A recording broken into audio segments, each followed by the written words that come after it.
meron na po talaga ng investigation, but it's initial investigation.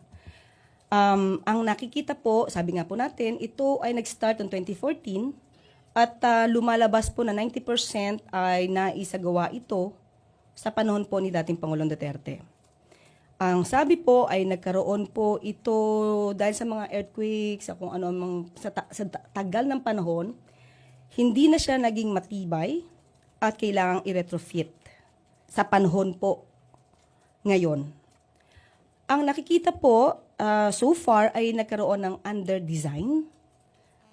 Lumalabas din po sa investigasyon na ito po talaga ay para sa mga light vehicles. Ayon do sa disenyo.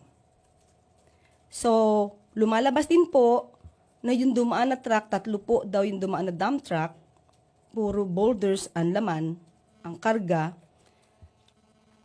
nagkaroon po talaga ng hindi tama na nung dumaan. Hindi naging maayos dahil may dumaan na ganito ka mga heavy vehicles na hindi po naaayon doon sa kakayanan ng tulay.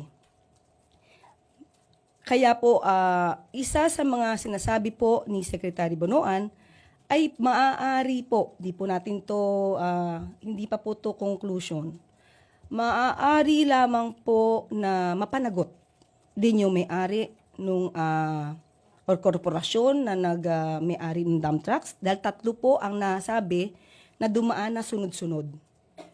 So, yun pa lang po ang initial investigation, but ang sabi nga po, hindi lamang po ang nakaraang administrasyon ang pwedeng pananagutin dito. Lahat po, hanggang sa ngayon, kung sino po ang maaaring naging may liability dito. Kung meron man, lahat po yan ay dapat managot.